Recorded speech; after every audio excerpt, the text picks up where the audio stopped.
Murphy has died Media at the age of paparazzi 32. surrounded the home that she shared with her husband, Simon Monjack. I was around Ashton Kutcher and Diddy before, and they were speaking about Brittany Murphy. And I don't think I ever told this story, and I'm about to tell this story here. While he was married to Demi Moore, he was still sneaking around seeing Brittany Murphy. Conquers all. It's about the guts of love. I like that. Right? Wow, that's like philosophical Yes. almost. Prophetic. Ashton Kutcher might be about to join Diddy in prison 221 after reports come out allege that the feds are in the process of reopening Brittany Murphy's case. Get this, a slip-up from Diddy's trial might have been the nail in Diddy and Ashton's coffin, as preliminary reports are suggesting that there was a huge cover-up during the initial investigation into Brittany's tragic death. Could this be it? Have the feds finally found something to link Diddy and Ashton back to Brittany's death? You guys better grab your seats, because it seems Diddy's trial just took a turn for the worst, and Ashton is about to go down with him. Start to think, well, okay, who gained from her dying? There were more unanswered questions after the autopsy came out than there were answered questions.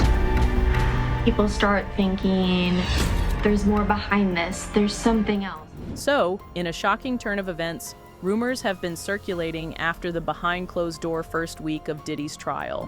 And guys, it's not looking good. Get this, allegedly, while building their case against Diddy, the feds started looking at everything Diddy might be involved in. And if you have been online over the past year, you know Diddy has done a lot of ish. Now, there is rumored to be a growing belief that the feds might allegedly be willing to reopen Brittany Murphy's case and look into it a bit further. Now, the real reason for this is not known, but don't you think that the timing with Diddy's trial is a bit too suspicious? Now, many online wondering if the feds might have found something linking Diddy to Brittany's passing away. You see, over the years, Diddy's name has been linked to more than a few dark rumors, some of them chilling, from whispered claims about his connection to the tragic deaths of Tupac and Biggie, to talk that he allegedly wanted Kid Cudi, gone simply for being romantically linked to Cassie. The speculation surrounding him has never truly gone quiet. But one theory that's continued to haunt his name is his alleged involvement in the mysterious death of actress Brittany Murphy. At first glance, Brittany's passing seemed like a tragic but natural event. The official cause, pneumonia, paired with anemia and a mix of over-the-counter medications, nothing too out of the ordinary until people started digging deeper. That's when the mold theory exploded online. Some believe black mold in her home could have caused her symptoms and eventual death, but after a full investigation, authorities found zero evidence of any toxic mold in the house. That theory, completely ruled out. Still, questions was there. The timeline was strange. The suddenness of her death was unsettling. And her husband, Simon Monjack, died just 5 months later under eerily similar circumstances. No one could ignore how odd it all felt, and somehow Diddy's name kept surfacing in whispers. Conspiracy theories that something bigger, more orchestrated, might have happened behind the scenes. While the feds have not officially confirmed any link tying Diddy to Brittany's death in the court of public opinion, where rumors tend to take on lives of their own, it's just one more shadow cast over his already controversial life. Now, here is the thing. Just like a lot of things back then, many things are still not adding up in Brittany's case. A lot of people have pointed this fact out. Even Brittany's own father didn't buy the official story. He didn't believe pneumonia and anemia alone killed his daughter.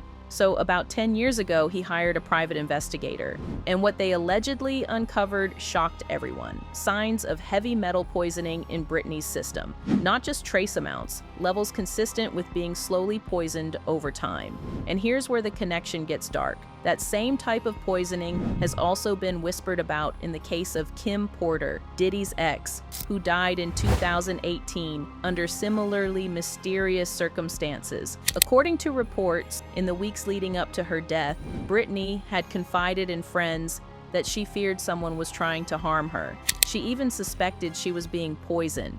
These weren't just paranoid thoughts. She felt watched, unsafe, and increasingly ill.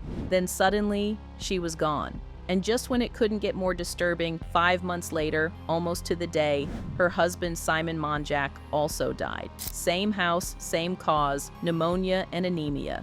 What are the chances? To this day, many believe those two deaths were not a coincidence. It felt like a pattern. And the parallels between Brittany's case and Kim Porter's have recently reignited speculation that something sinister was going on behind closed doors. Guys, whispers of a cover-up, foul play, or even industry-level silencing have only gotten louder over time. As people start connecting the dots, some names keep coming up, especially Diddy. Now, toss Ashton Kutcher into the mix, and things get even messier. Ashton and Diddy have been close for years, attending the same parties and moving in the same elite Hollywood circles. But what makes it feel strange is that Ashton once dated Brittany Murphy, and when she died, he went noticeably silent. Barely any tribute, no long-winded statement, just silence. That silence felt off to fans, especially now with Ashton's name circling some of the more disturbing rumors linked to Diddy's secret lifestyle. Brittany wasn't just another starlet. In the early 2000s, she was everywhere. From Clueless to 8 Mile, she lit up the screen with charisma and charm. People genuinely adored her, but behind the camera, her life was crumbling. Toxic relationships, isolation, alleged financial control by Simon, and that growing sense of fear all culminated in her tragic death at just 32 years old. On the morning of December 20th, 2009, the LA Fire Department responded to a 911 call from the home Brittany shared with Simon. He claimed she had collapsed in the bathroom.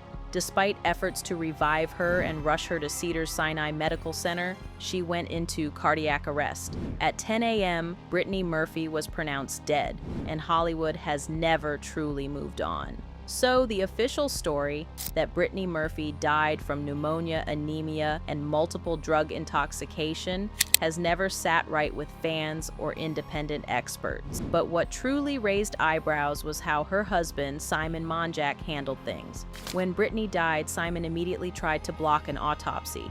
Let that sink in. A healthy 32-year-old woman drops dead unexpectedly, and the one person closest to her doesn't want answers. That alone set off alarms. Legally, Simon couldn't stop the autopsy, and when the coroner eventually released the findings, they labeled her death accidental. But then came the vagueness. The coroner's office refused to name which medications were found in her system at first, and Simon was quick to downplay everything. He told People magazine there was nothing dangerous in the house, just herbal remedies and cough syrup. Meanwhile, Brittany's mom, Sharon, publicly echoed Simon's claims. She said her daughter didn't drink or use drugs. At one point, she even speculated Brittany might have had a hidden heart condition, but behind the scenes, Sharon later admitted Brittany was growing paranoid. She believed someone was trying to harm her, poison her, and that's not just a passing fear. Brittany reportedly refused to eat food unless she or her mom prepared it,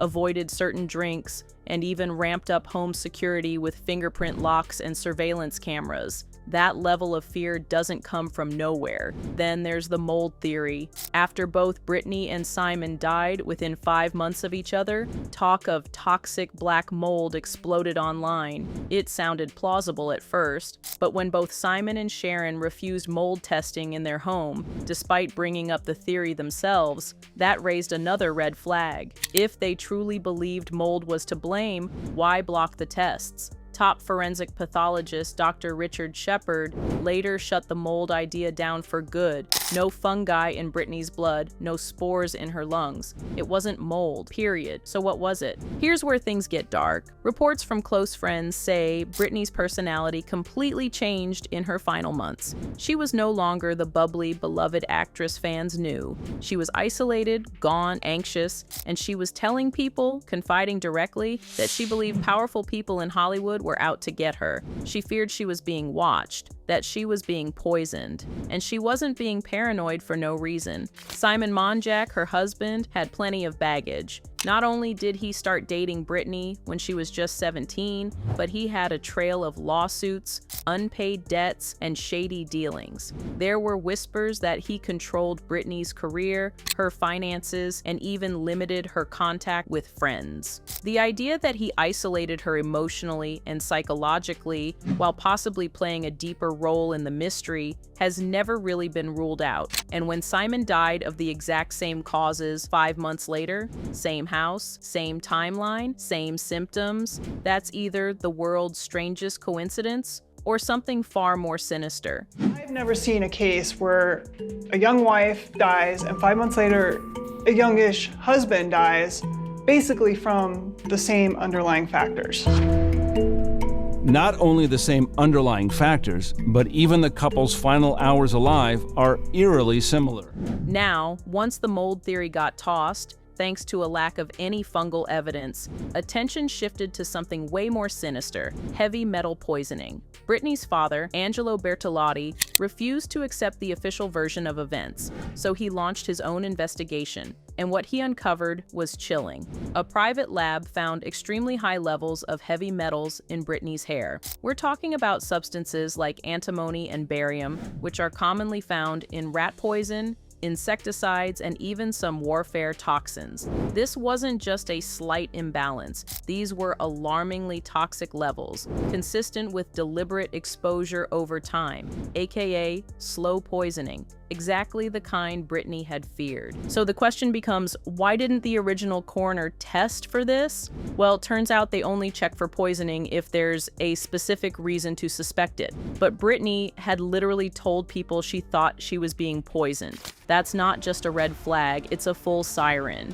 And yet, it was brushed off, ignored, and then we have Sharon Murphy, Brittany's own mother. She lived in the same house, was present during the lead up to both Brittany and Simon's deaths, and strangely backed up Simon's version of events even after both her daughter and son-in-law were gone. And things only get weirder from there. And there were creepy rumors, never officially confirmed, but whispered in Hollywood circles that Sharon and Simon grew uncomfortably close after Brittany's passing. Some even speculated a romantic or codependent dynamic, which, if true, adds another disturbing layer. After Simon's death, Sharon sold the house immediately and suddenly dropped the whole mold theory she had previously pushed. Why would she stop fighting for answers? Why the sudden shift, unless she already knew the truth? And then comes the Hollywood angle, the alleged involvement of powerful figures Brittany may have crossed. See, Brittany wasn't just scared of someone, she reportedly feared Hollywood elites, people with reach, protection, and dark secrets. And when you look at who she was associated with, the puzzle gets more sinister. She dated Ashton Kutcher in 2002. It was short-lived, but serious enough that people thought they might be engaged. Their breakup was oddly abrupt, and Ashton moved on immediately to Demi Moore, a major power move in Hollywood. Both Demi and Ashton, by the way, have been rumored to attend Diddy's infamous freak-off parties, gatherings long rumored to be filled with blackmail material, exploitation, and dark power plays. So, how does Diddy fit in? Well, Brittany reportedly began asking questions about what really happened at these parties. Some say she found out things that made her deeply uncomfortable, especially about the people she thought she trusted. And when you remember Kim Porter, Diddy's ex, also died suddenly under questionable circumstances from pneumonia and flu-like symptoms, and she too had reportedly expressed fear for her life. Again, I say, that's not a coincidence. That's a pattern. The whispers? Brittany may have known too much. She may have tried to walk away, to speak out. And in Hollywood, that can come with deadly consequences. But some chilling questions still hang in the air. Why did Brittany feel so strongly that someone was trying to poison her? Who had the motive and the power to make sure the truth stayed buried? Why were two people in the same house both silenced in the same way? And how deep do the connections between Brittany, Diddy, Ashton, and Hollywood's dark elite really go? There's no denying it anymore. Something happened to Brittany Murphy, and the deeper you look, the more it seems like she didn't just die, she was erased. But what do y'all think? Do you think if the feds reopen the case, they will find something linking Diddy and Ashton to this case? Let me know your opinion in the comments. Don't forget to check out our other videos to ensure you are all up to date with all the latest news. Till next time, bye.